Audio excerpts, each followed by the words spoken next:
Now, even as coronavirus cases continue to surge in Australia, people in the country are out on the streets protesting against the COVID lockdown.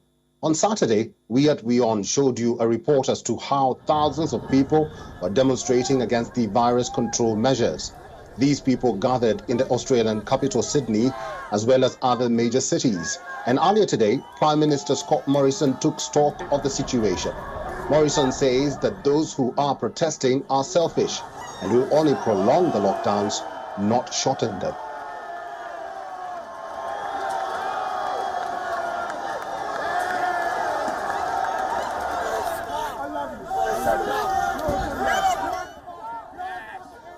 Let me deal with what we saw in Sydney yesterday. Of course it was selfish. It was also self-defeating. It achieves no purpose. It will not end the lockdown sooner.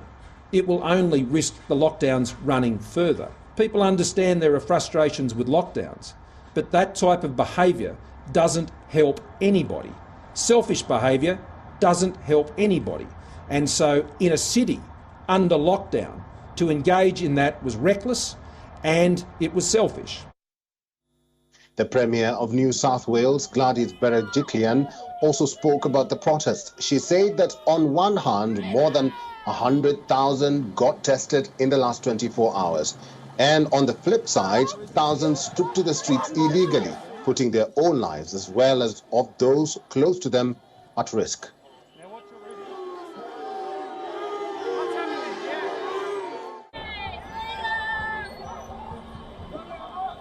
In relation to yesterday's protest, can I say how absolutely disgusted I was? It broke my heart.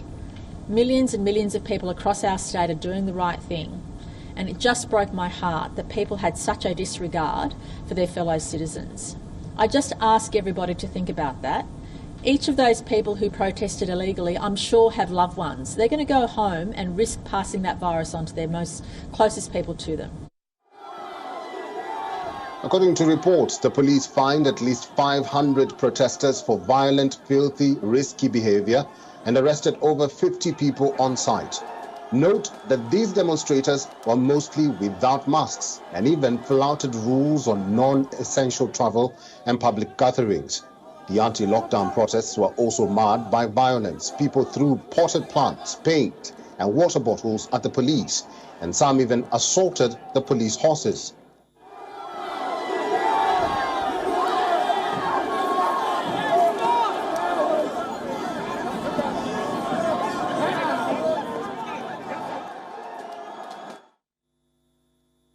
Now, as we mentioned before, the protests come at a time when Australia is reporting a surge in COVID-19 cases.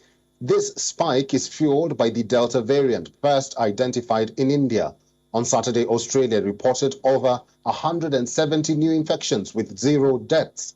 Keep in mind that Australia is one of the few countries that has mostly managed to keep the virus at bay. It imposed strict virus control curbs and also one of the strictest travel bans.